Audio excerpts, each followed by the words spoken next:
लक्ष्य की क्लास होती है 6:15 बजे से लेकर 8 बजे तक। तो वो क्लास खत्म करके बाहर निकला तो मुझे बताया गया कि एक लड़का आपका वेट कर रहा है। मुझे लगा कि भाई कोई मिलने आया होगा। जब मैं जाके देखता हूँ तो कुणाल साहू नाम का लड़का वेट कर रहा था। मिले हम उससे, पैर वैर छुए, उसने अपनी बातें बतानी स्टार्ट की। मैंने कहा कौन से बैच से थे बेटा? तो बोले कि सर मैं लक्ष्य से था, पिछले साल वाले लक्ष्य से। उसके बाद पिछले साल प्रयास 2.0 से था। मैंने कहा अच्छा। मैंने कहा बता भाई क्या सीन है? बोले कि सर बहुत बहुत शुभकामनाएं, बहुत बहुत बधाई। मैं कहा कैसे? बोले सर IIT JEE में सिलेक्शन हो चुका है, IIT दिल्ली में केमिकल इंजीनियरिंग मिल रही है। मैंने कहा शाबाश, IIT दिल्ली में आपका स्वागत है, IIT दिल्ली में आपकी एंट्री हो रही है, इससे बढ़िया क्या हो सकता है भाई? मैं कहा कितनी रैंक आई?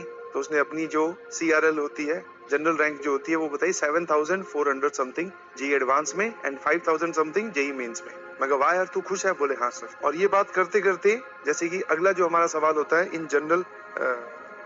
इन जनरल जो हमारा डिस्कशन होता है कि भाई तू खुश है, अगला सवाल होता है पेरेंट्स खुश है। जैसे मैंने ये पूछा कि पेरेंट्स खुश है तो वो सवाल सुन के थोड़ा सा सहम गया, मुझे नहीं पता था। फिर उसने अपनी हालत बतानी स्टार्ट की कि सर एक्चुअली मॉम को पैनक्रियाटिक कैंसर था, तो मॉम की डेथ हो चुकी है। मैंने कहा यार रियली सॉरी, मुझे नहीं पता था। फिर मैंने कहा फादर खुश है, हम सब सही है? बोले सर पिताजी का एक्सीडेंट हो गया था, कुछ यहाँ पे चेस्ट में लगी, वो चेस्ट का जब इलाज करवाया, उसका ऑपरेशन वगैरह करवाया तो किसी कारणवश यहाँ पे पस भरने लगी। पस भरने की वजह से पिताजी की भी हालत बहुत ज्यादा क्रिटिकल हो गई थी। मैंने कहा अब कैसे? बोले सर अब खतरे से बाहर है, बट अभी भी बहुत मतलब डॉक्टर ने रेस्ट ही बोल रखा है, चलना फिरना भी मना है। मैंने कहा यार रियली सॉरी, मुझे ये सवाल नहीं पूछना चाहिए। बट जब मैं ये बातें उससे कर रहा था तो चेहरे पे बिल्कुल शिकस्त नहीं थी। आराम से वो अपनी स्ट्रगल की कहानी बता रहा था कि उसने क्या झेला होगा। ऑल्दो वो बोल के तो नहीं बता सकता और हम लोग इमेजिन भी नहीं कर सकते। समझे कि नहीं समझे? तो मैं आपसे मैंने कहा फिर मैं बाकी सवाल पूछने लगा। मैंने कहा फिर पूरे साल तूने कैसे अपने आप को फोकस कैसे रखा यार? यहाँ तो घर में किसी की शादी आ जाती है, बाकी सब छोड़ो सर, किसी के मतलब हमारे चाचा के लड़के का अगर बर्थडे हो तो हम उस दिन पूरे दिन नहीं पढ़ते। तो तूने अपने आप को फोकस्ड कैसे रखा इतने सब नुकसान के बावजूद? और इतना घर पे क्रिटिकल सिचुएशन, आदमी जो है वो नॉर्मली सांस नहीं ले पाता ऐसी सिचुएशन में, और तूने पढ़ाई की। उसने बस एक बड़ा ही सुंदर सा और खूबसूरत सा जवाब दिया, कोई ब्यूटीफुल आंसर नहीं। बोले सर मुझे ये करना था बस, और मुझे अपने लिए करना है, अब मुझे अपने परिवार के लिए करना है, मुझे उनकी हालत सुधारनी है, तो बस ये करना था सर। बस सिंपल सा एकदम, मतलब एक ऐसा जवाब जिसमें सब कुछ आ भी गया, और अगर इसको कोई नॉर्मल इंसान सुने तो उसमें कुछ भी नहीं आया। बोले क्यों किया तूने IIT? बोले मुझे करनी थी। मैंने कहा यार सैल्यूट है तेरी डेडिकेशन को, तूने कुछ सोचा, तुझे बताया तो बहुत सारे बच्चों को जाता है, तूने उसको फॉलो किया। और पेशेंस किस लेवल पे होगा।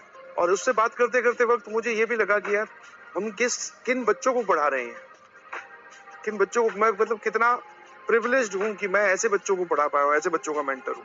ठीक है, नहीं आई उसकी ऑल इंडिया रैंक 1, कोई दिक्कत नहीं है। नहीं आई सर 100 कोई दिक्कत नहीं है। नहीं आई 100 500 कोई दिक्कत नहीं है। 7400 समथिंग आई है, मैं बहुत खुश हूँ। आज की बात में अगर दो खेमे बटे, इन फ्यूचर कभी ऐसा हो कि आपको ऑल इंडिया रैंक 1 पढ़ानी है, या फिर एक बच्चा जो ऑल इंडिया रैंक 1 लेके आया वो आपके साथ फोटो खिंचवाना चाहता है, या फिर सर ये 7000 वाला जो इतनी स्ट्रगल करके आया, तो मैं भैया यही बोलूंगा 7000। ऐसा नहीं कि ऑल इंडिया रैंक 1 से कोई चिढ़ है, ऐसा नहीं है, बट हाँ जो इसने किया है वो बोलते हैं सर एकदम बेसिक स्क्रैच, और जहां से हम आते हैं हम किसी को बताते भी नहीं है। एज ए टीचर हम लोग आप लोगों का लेवल, मतलब मैं आप लोगों का लेवल यहाँ तक मैं सोचता हूँ कि आप अपनी डेडिकेशन यहाँ तक शो कीजिए, और कुछ बच्चे हैं जो उनकी डेडिकेशन कहाँ की भी है, हम वहां तक इमेजिन भी नहीं कर सकते, ना आप कर सकते ना मैं कर सकता। तो मेरी आप सभी लोगों से रिक्वेस्ट है प्लीज, जो मुझे सुन रहे हैं, ऐसा नहीं है अब कुणाल ने करके दिखाया तो आप लोग भी कर सकते हैं। कोई इंटेलिजेंट वगैरह नहीं था सर, 79% या पता नहीं 78% है 12वीं के मार्क्स। कोई इंटेलिजेंट नहीं था, बस डेडिकेटेड। ठीक है, जुनून था कुछ कर दिखाने का, कुछ कर गुजरने का, जुनून बहुत तगड़ा था। कोई IIT के बारे में सपना लिया होगा, बस वो सपना सही करना था भाई, खेल खत्म। फिर मैंने पूछा, मैं आगे चल के तो यार हमने क्लासेस भी बहुत ज्यादा हेक्टिक हो गई थी। हर सवाल का जवाब ये सर करना तो था ही, अब क्लासेस हेक्टिक हो, आप चाहे 2 घंटे पढ़ाओ 5 घंटे पढ़ाओ, पढ़ना तो है ही ना। मैं कहा सही है। तो जब तक आप अपने बहानों को दूसरों से कंपेयर करेंगे नहीं ना, तो आपको हमेशा बड़े लगेंगे। आप बोलोगे मेरे साथ तो सर ये है, मेरे घर पे तो ये सिचुएशन है, आप ये सिचुएशन ठीक करवा दो मैं आपको पढ़ के दिखा दूंगा। तो जनरल एटीट्यूड होता है, मेरा भी ऐसा ही। किसी भी काम को लेकर जिसमें मेहनत की जरूरत पड़ती है, हम ये बोलते हैं, हम अपनी सिचुएशन को दोष देने लगते हैं कि यार मेरी ये वाली चीज अगर सही हो जाए ना तो फिर मैं करके दिखा दूंगा। जबकि एटीट्यूड गलत है और ऐसा कभी होगा भी नहीं।